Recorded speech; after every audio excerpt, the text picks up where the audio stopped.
जी करता है बाबा हम पास तेरे उड़ आए। ओम शांति। पास तेरे परम शिक्षक, परम सद्गुरु, परम पिता शिव बाबा हमें बेहद का ज्ञान देते हैं। ऐसा ज्ञान जो आत्मा के भीतर का ज्ञान अंधेरा मिटा देता है, आत्मा को ज्ञान प्रकाश में ले आता है। जो चीज़ जैसी है, ये दुनिया कैसी है, सब कुछ बता देता है।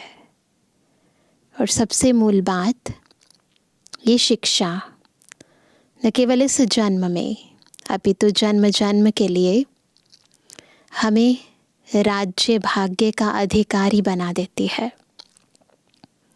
तो इतना महत्व है ईश्वरीय ज्ञान का, जिसे यदि हम यथार्थ रीति समझ जाएं, तो जीवन के अंदर सुख, शांति, आनंद, प्रेम, पवित्रता फूलों की खुशबू की तरह महकने लग जाए। तो अभी हम सुनते हैं स्वयं शिव बाबा के मधुर महावाक्य। आज है 16 तारीख 16 फरवरी 2024।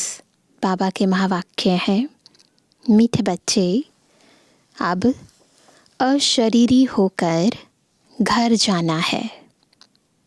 घर जाना है, परंतु कंडीशन क्या है? अशरीरी होना है पहले। इसलिए जब किसी से बात करते हो तो आत्मा भाई भाई समझ बात करो। केवल कहना नहीं है, इनफैक्ट वाचा की तो बात ही नहीं है, समझना है। बुद्धि स्वीकार करे कि मैं आत्मा हूँ और मेरे सामने मेरा आत्मा रूपी भाई है। तो ऐसे समझकर बात करो। देही अभिमानी रहने की मेहनत करो। स्थिति में रहना है, केवल कुछ पलों के लिए नहीं, अभी तो जीवन भर के लिए रहना है। तो ये मेहनत करनी है। प्रश्न है, भविष्य राज तिलक प्राप्त करने का आधार क्या है? उत्तर है पढ़ाई। हर एक को पढ़कर राज तिलक लेना है। बाप की है पढ़ाने की ड्यूटी। इसमें आशीर्वाद की बात नहीं, पूरा निश्चय है। यदि बाबा पर पूरा निश्चय है तो श्रीमत पर चलते चलो, गफलत नहीं करनी है। अगर मतभेद में आकर पढ़ाई छोड़ी तो नापास हो जाएंगे। इसलिए बाबा कहते, मीठे बच्चे अपने ऊपर रहम करो। आशीर्वाद मांगनी नहीं है, पढ़ाई पर ध्यान देना है। भक्ति मार्ग की आदत है। गुरुओं के पास जाते, देवी देवताओं की पूजा अर्चना करते, उनसे आशीर्वाद मांगते हैं, कृपा करो, आशीर्वाद करो। परंतु ज्ञान में बाबा आशीर्वाद नहीं देते। अभी तो क्या कहते? पढ़ाई पढ़ो, श्रीमत पर चलो, बाबा को याद करो। तो अपने आप खुद पर कृपा हो जाती। ओम शांति। सुप्रीम टीचर बच्चों को पढ़ाते हैं। बच्चे जानते हैं परम पिता परमात्मा पिता भी है, टीचर भी है। ऐसा तुमको पढ़ाते हैं जो और कोई पढ़ा ना सके। तुम कहते हो शिव बाबा हमको पढ़ाते हैं। अब यह बाबा कोई एक का नहीं है।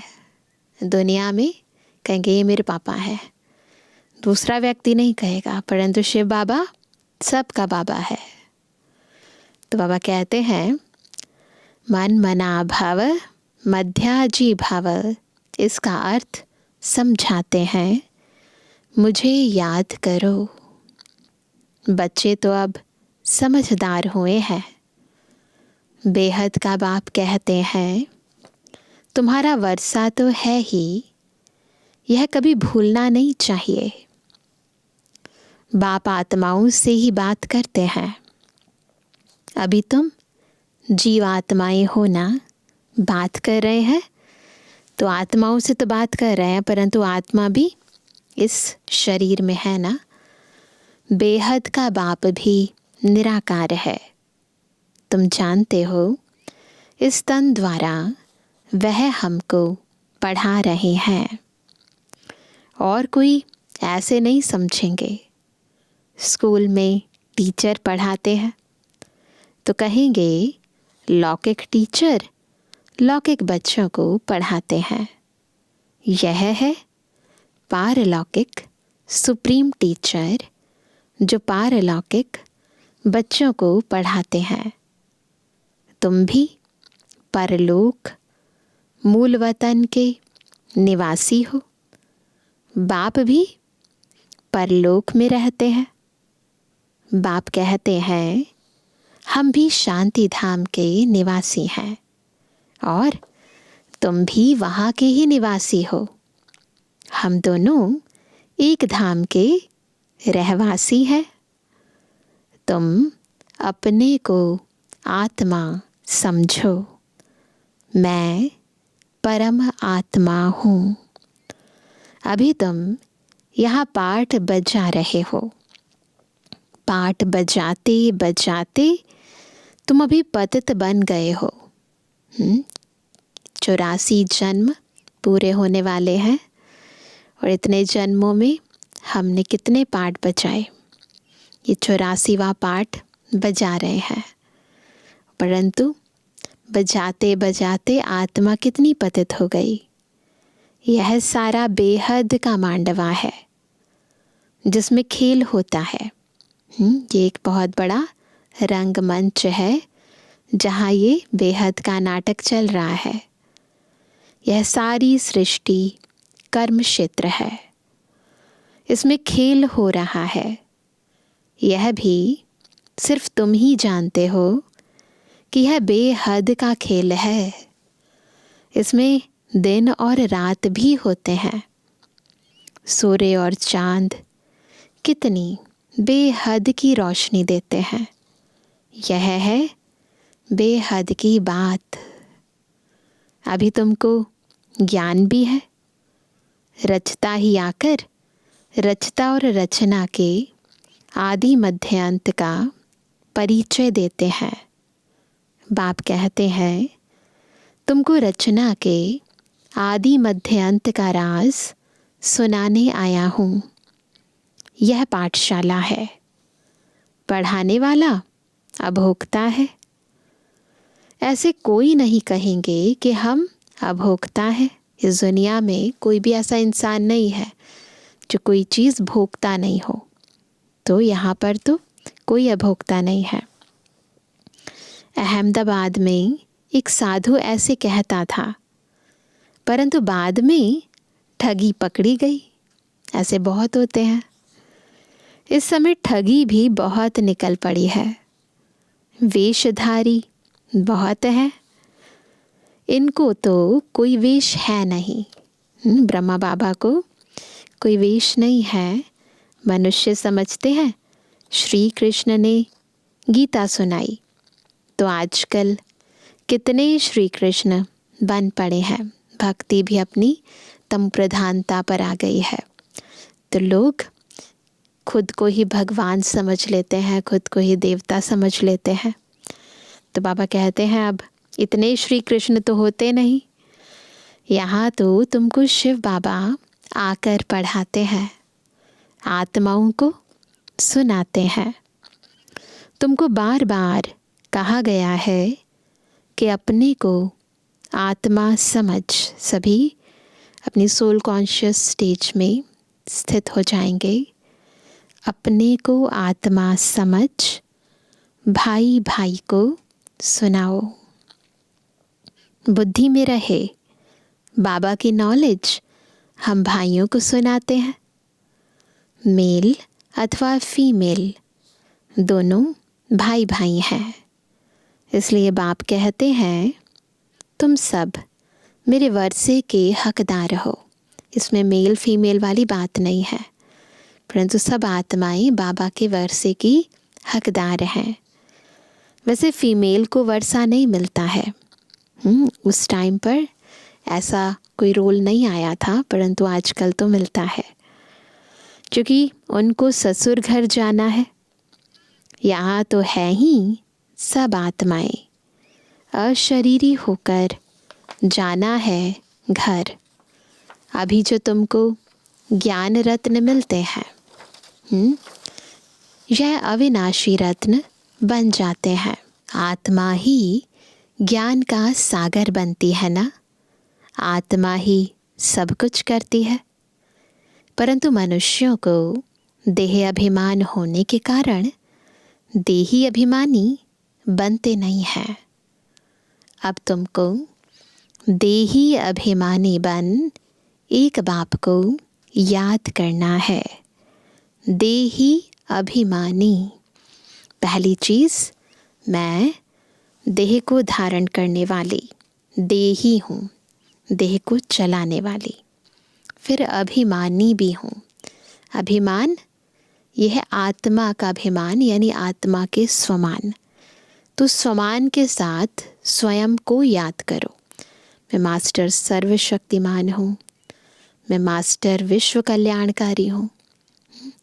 तो स्वमान के साथ साथ जब आत्मिक स्थिति रहेगी तो कहेंगे देही अभिमानी।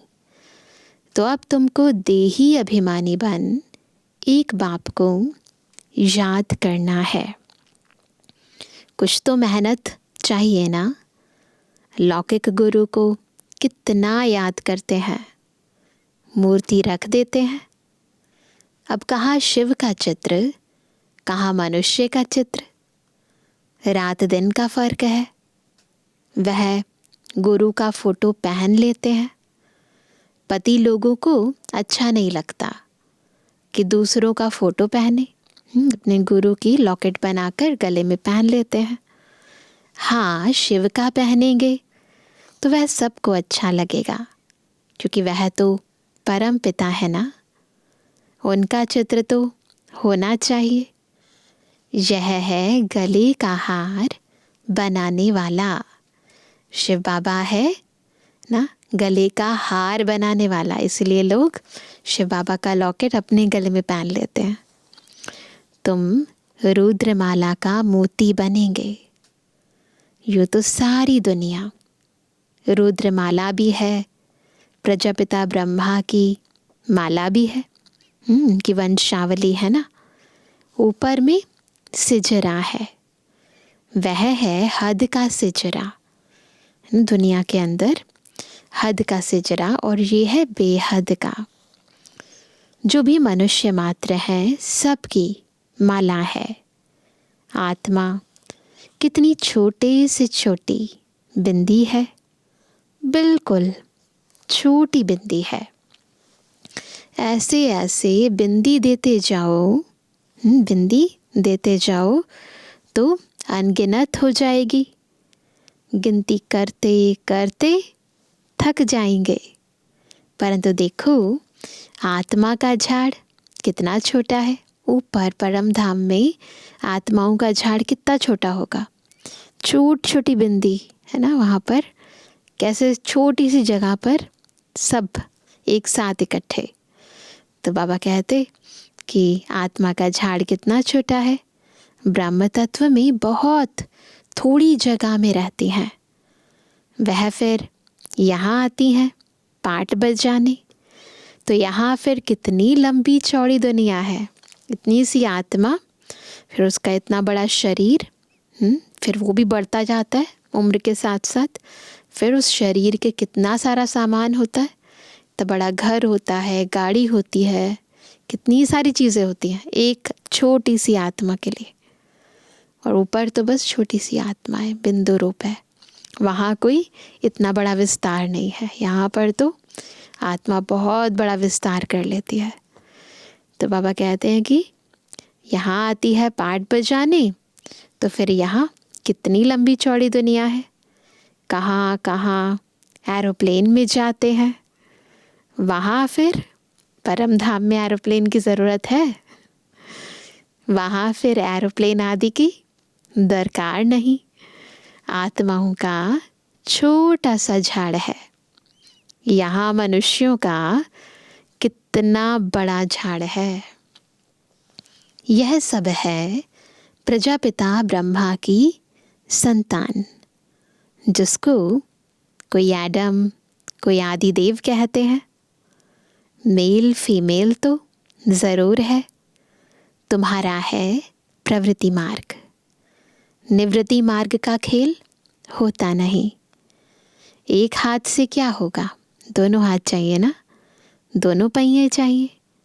दो हैं तो आपस में रेस करते हैं।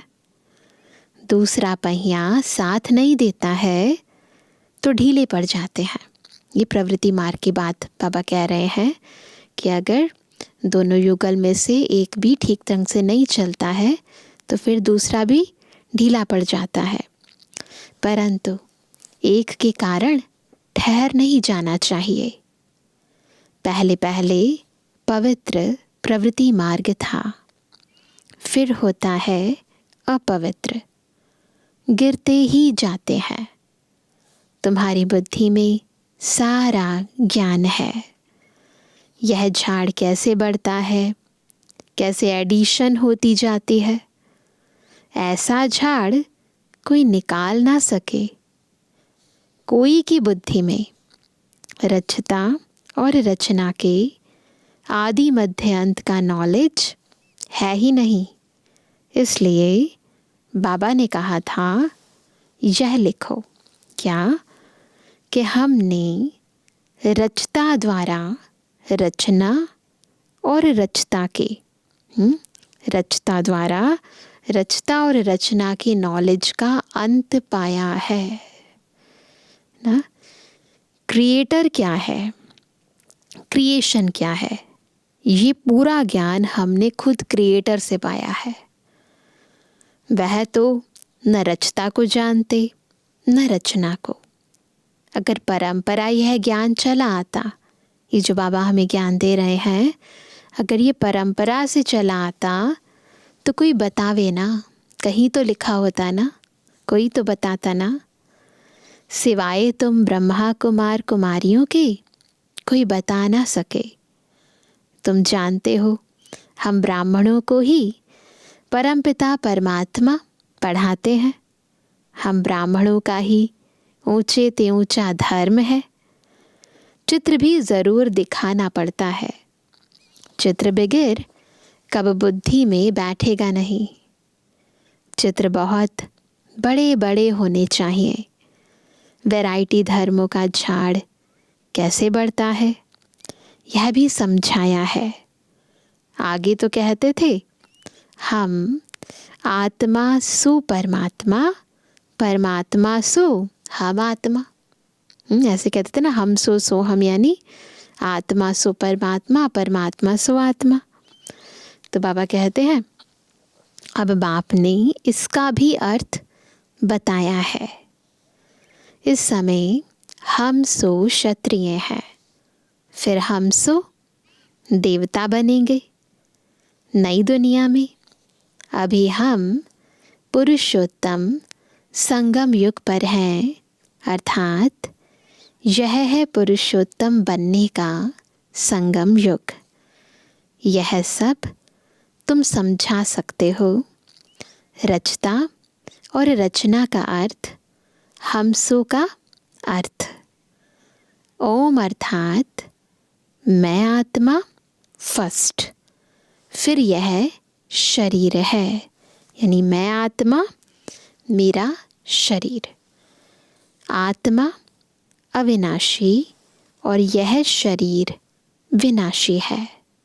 हम यानी मैं आत्मा, यह शरीर धारण कर पाठ बजाते हैं। इसको कहा जाता है आत्म अभिमानी। मैं आत्मा ये शरीर धारण करके पाठ बजाती हूँ। हम आत्मा फलाना पाठ बजाती हैं, हम आत्मा यह करती हैं, हम आत्मा परमात्मा के बच्चे हैं। ऐसे अलग अलग फीलिंग आए। कितना वंडरफुल ज्ञान है। यह ज्ञान बाप में ही है, इसलिए बाप को ही बुलाते हैं। हमारा ज्ञान, इस सृष्टि का ज्ञान, बाबा का ज्ञान केवल शिव बाबा के पास ही है।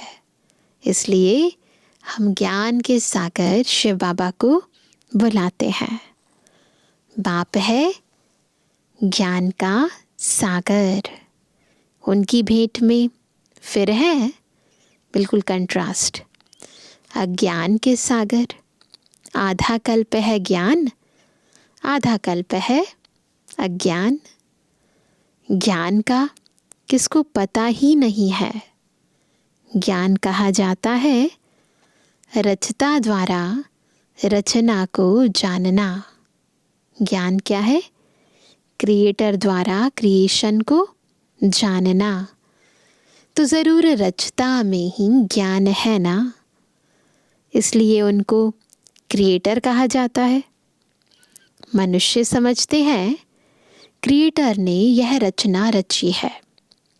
बाप समझाते हैं यह तो अनादि बना बनाया खेल है ना, ये तो अनादि खेल है और ऑटोमेटिकली चलता रहता है। तो ये सोचते हैं कि ये तो उसने क्रिएट किया है, परंतु बाबा कहते हैं नहीं, मैं भी ड्रामा के बंधन में बंधा हुआ हूँ और ये अनादि अविनाशी ड्रामा एज इट इज़ चलता रहता है। तो बाबा कहते हैं पतित पावन आओ तो रचता कैसे कहेंगे? रचता तब कहें जब प्रलय हो फिर रचे, है ना। कुछ ऐसा तो होता नहीं। पाप तो पतित दुनिया को पावन बनाते हैं, कन्वर्ट करते हैं ना। बाबा बिल्कुल आत्मा को बिल्कुल रिजुवनेट कर देते हैं, ट्रांसफॉर्म कर देते हैं। परंतु ऐसा नहीं है कि नए सिरे से आत्मा क्रिएट कर रहे हैं या नए तरीके से सृष्टि रच रहे हैं, नहीं। बस अपने आप ही आत्मा धीरे धीरे ईश्वरीय ज्ञान, ईश्वरीय याद से अंदर ही अंदर अपने संस्कारों को परिवर्तन कर रही है। टोटल पतित से पावन बनती जा रही है। तो बाबा हमें पतित से पावन बनाते हैं, परंतु ऐसा नहीं कि हमें ख़त्म करके फिर दोबारा क्रिएट करते हैं। तो इसीलिए बाबा कहते हैं कि मैं पतित से पावन बनाता हूँ। तो बाप तो पतित दुनिया को पावन बनाते हैं। तो यह सारे विश्व का जो झाड़ है, उनके आदि मध्य अंत को तो मीठे मीठे बच्चे ही जानते हैं। जैसे माली हर एक बीज को और झाड़ को जानते हैं ना, माली जानता है ना बीज क्या है, झाड़ क्या है। तो बाबा कहते हैं कि जैसे माली हर एक बीज को और झाड़ को जानते हैं ना, बीज को देखने से सारा झाड़ बुद्धि में आ जाता है, पहचान हो जाती है कि ये बीज किसका है, इससे कैसा पौधा होगा। तो यह भी तो यह है ह्यूमैनिटी का, यानी मनुष्य सृष्टि का बीज। उन्हें कोई नहीं जानते। गाते भी हैं परम पिता परमात्मा सृष्टि का बीज रूप है, सत्य चित्त आनंद स्वरूप है, सुख शांति पवित्रता का सागर है। तुम जानते हो यह सारा ज्ञान परमपिता परमात्मा इस शरीर द्वारा दे रहे हैं। तो ज़रूर यहाँ आएंगे ना। पतितों को पावन प्रेरणा से कैसे बनाएंगे? तो बाप यहाँ आकर सबको पावन बनाकर ले जाते हैं। वह बाप ही तुमको पढ़ा रहे हैं। यह है पुरुषोत्तम संगम युग। इस पर तुम भाषण कर सकते हो कि कैसे पुरुष तमो प्रधान से श्रेष्ठ सतु प्रधान बनते हैं। पुरुष यानी आत्मा, आत्मा कैसे तमो प्रधान से सतु प्रधान बनती है। तुम्हारे पास टॉपिक तो बहुत है। यह पतित तमो प्रधान दुनिया सतु प्रधान कैसे बनती है, यह भी समझने लायक है। बाबा कहते हैं आगे चलकर तुम्हारा यह ज्ञान सुनेंगे, भल छोड़ भी देंगे फिर आएंगे, क्योंकि गति सदगति की हट्टी तो एक ही है। तुम कह सकते हो कि सर्व का सदगति दाता एक बाप ही है। उनको श्री श्री कहते हैं। श्रेष्ठ ते श्रेष्ठ है परम पिता परमात्मा, वो हमें श्रेष्ठ बनाते हैं। श्रेष्ठ है सतयुग, भ्रष्ट है कलयुग। कहते भी हैं भ्रष्टाचारी हैं, परंतु अपने को नहीं समझते। वो भ्रष्टाचारी है, ये भ्रष्टाचारी है, हम भी भ्रष्टाचारी हैं, ये नहीं समझते। पतित दुनिया में एक भी श्रेष्ठ नहीं, ना कोई भी पवित्र नहीं है। श्री श्री जब आए तब आकर श्री बनाए। जब शिव बाबा इस सृष्टि पर आए तो भी हमें पावन बनाए, श्रेष्ठ बनाए। श्री का टाइटल सतयुग आदि में देवताओं का था। यहाँ तो सबको श्री श्री कह देते हैं। बहुत सारे महामंडलेश्वर अपने नाम के आगे श्री श्री लगाते हैं। वास्तव में श्री अक्षर है ही पवित्रता का। दूसरे धर्म वाले कोई भी अपने को श्री नहीं कहते। श्री पोप, कोई कहता है श्री पोप, कहेंगे क्या? यहाँ तो सबको कहते रहते हैं। कहाँ हंस मोती चुगने वाले, कहाँ बगुले गंध खाने वाले। फर्क तो है ना, कहाँ देवताएं और कहाँ मनुष्य आत्माएं। यह देवताएं हैं फूल, वह है गार्डन ऑफ अल्लाह। सतयुग है गार्डन ऑफ अल्लाह। बाप तुमको फूल बना रहा है। बाकी फूलों में वैरायटी है, बना तो रहे हैं बाबा, परंतु हम कौन सा फूल जाकर बनेंगे, कितनी खुशबू होगी, वो वैरायटी है। सबसे अच्छा फूल है किंग फ्लावर। इन लक्ष्मी नारायण को नई दुनिया का किंग क्वीन फ्लावर कहेंगे। तुम बच्चों को आंतरिक खुशी होनी चाहिए, अंदर की खुशी। इसमें बाहर का कुछ करना नहीं होता। यह बत्तियां आदि जलाने का भी अर्थ चाहिए। शिव जयंती पर जलानी चाहिए या दिवाली पर? दिवाली पर लक्ष्मी का आह्वान करते हैं, उनसे पैसे मांगते हैं, जबकि भंडारा भरने वाला तो शिव भोला भंडारी है। तुम जानते हो शिव बाबा द्वारा हमारा अखुट खजाना भर जाता है, कभी न खुटने वाला खजाना भर जाता है। अविनाशी ज्ञान रत्नों से, गुणों से, शक्तियों से, है ना। अपना अविनाशी खजानों से पूरा आत्मा अपने को संपन्न बना लेती है, हमारा भंडारा भर जाता है। यह ज्ञान रत्न धन है। वहाँ भी तुम्हारे पास अथाह धन रहता है। अभी है ज्ञान रत्न, परंतु सतयुग में स्थूल बहुत ज़्यादा रत्न होंगे, धन होगा। नई दुनिया में तुम क्या हो जाओगे? माला माल हो जाएंगे। सतयुग में ढेरों के ढेर हीरे जवाहर थे, फिर वो ही होंगे। मनुष्य मूझते हैं, यह सब खत्म होगा, फिर कहाँ से आएगा? खानियाँ खुद गई, पहाड़ियाँ टूट गई, फिर कैसे होंगी? कंफ्यूज हो जाते ना कि ऐसे पॉसिबल क्या है, कैसे है? बोलो, हिस्ट्री रिपीट होती है ना। जो कुछ था सो फिर रिपीट होगा। तुम बच्चे पुरुषार्थ कर रहे हो। क्या करने का पुरुषार्थ कर रहे हैं? स्वर्ग का मालिक बनने का। स्वर्ग की हिस्ट्री, ज्योग्राफी फिर रिपीट होगी।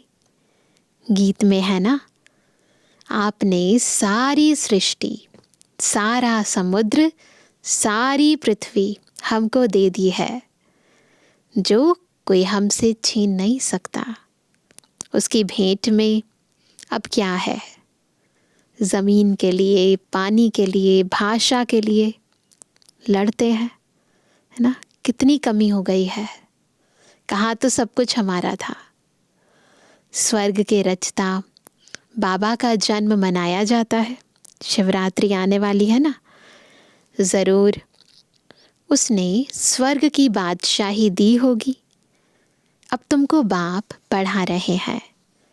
तुमको इस शरीर के नाम रूप से न्यारा हो, अपने को आत्मा समझना है, पवित्र बनना है, या तो योग बल से या तो सजाएं खाकर। फिर पद भी कम हो जाता है। यदि सजा खाकर जाते हैं तो पद भी कम हो जाता है।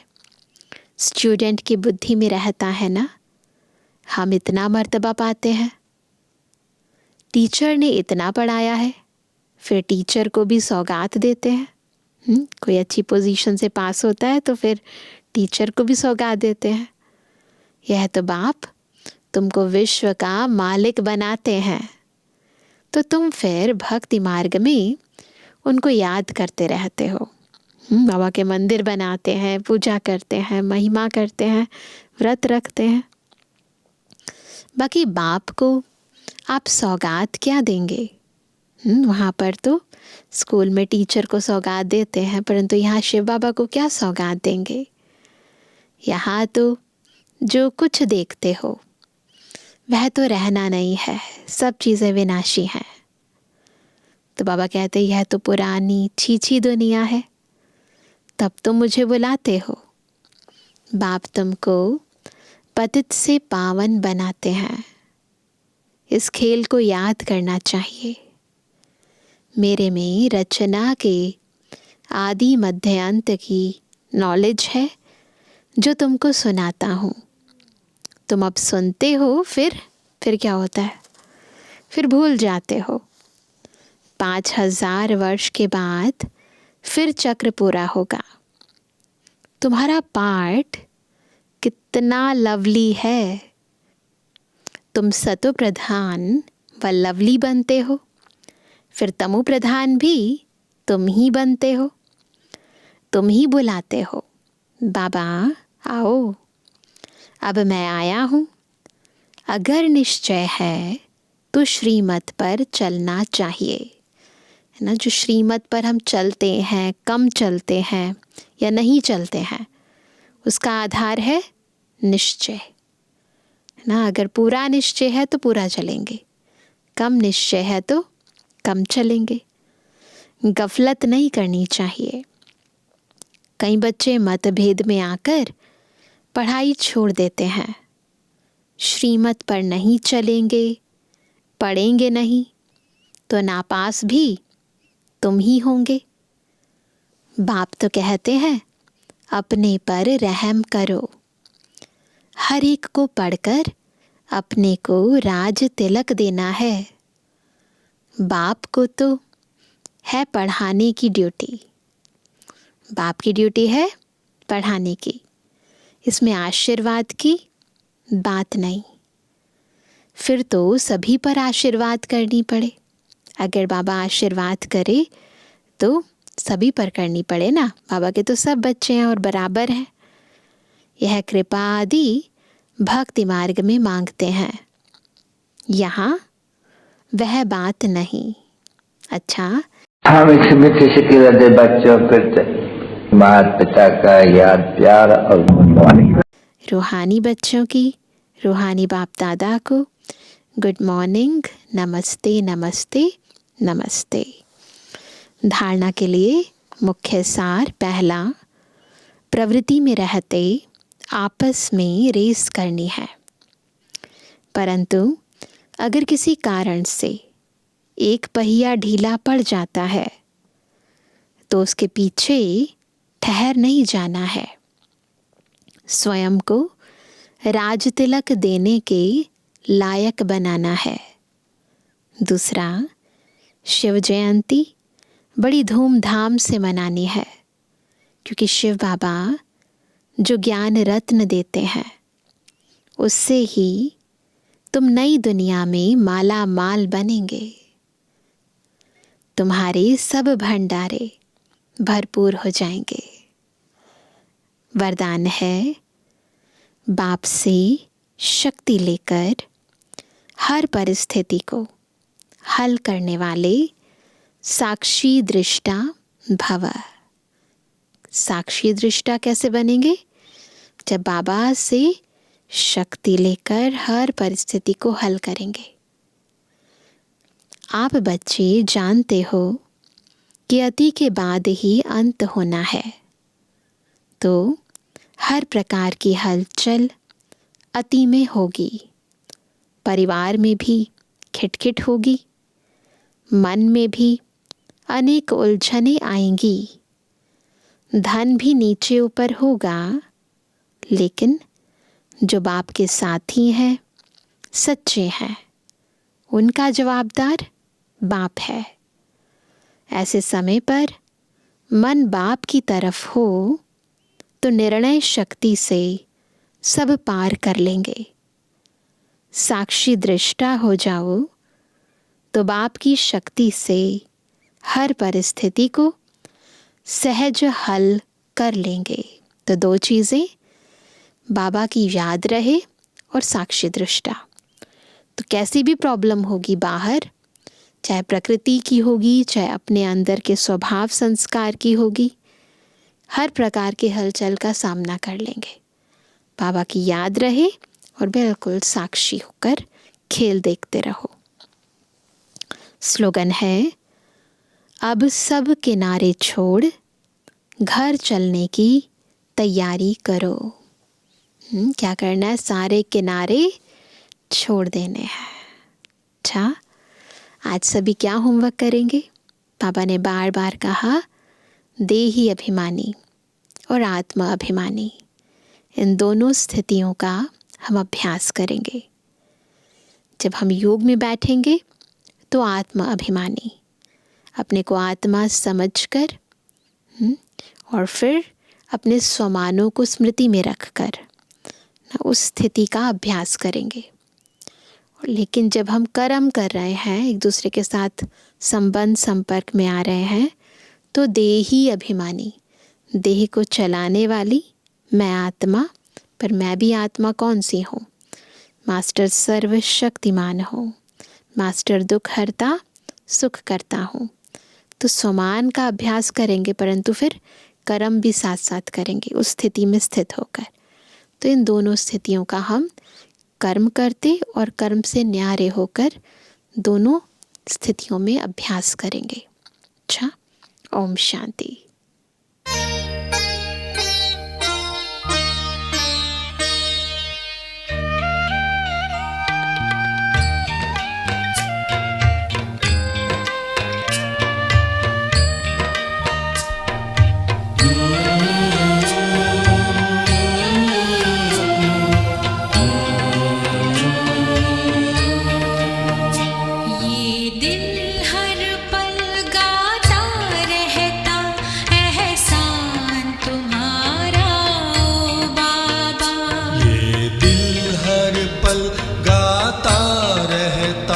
एहसान तुम्हारा ओ बाबा, बदली हमारी किस्मत पाके प्यार तुम्हारा ओ बाबा, बदली हमारी किस्मत पाके प्यार तुम्हारा ओ बाबा, प्यार तुम्हारा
करती रहती बस दीदार तुम्हारा ओ बाबा। ये दिल हर पल गाता रहता एहसान तुम्हारा ओ बाबा।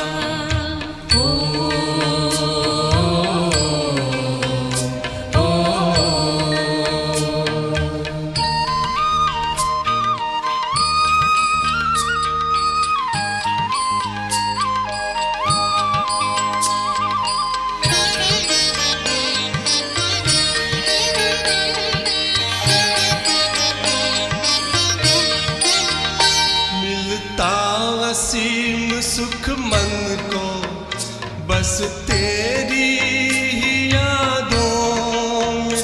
दिल और नहीं कुछ चाहे आकर तेरी बाहों में, आकर तेरी बाहों में।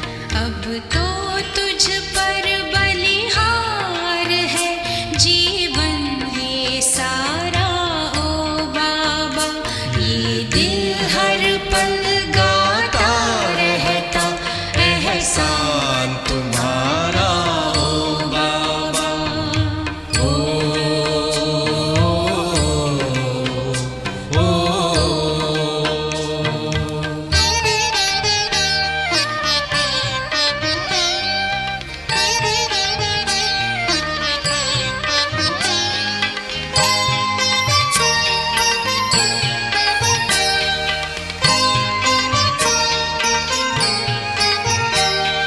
परम धाम से आकर हमें क्या से क्या बनाया। सद्ज्ञान के हीरे मोती दे हमको खूब सजाया, दे हमको खूब सजाया। शब्दों में तेरे उपकार का इजहार करूं कैसे बाबा। ये दिल हर पल गाता रहता एहसान तुम्हारा ओ बाबा। बदली हमारी किस्मत पाके प्यार तुम्हारा ओ बाबा। उपकार तुम्हारा ओ बाबा, एहसान तुम्हारा ओ बाबा। उपकार तुम्हारा ओ बाबा, एहसान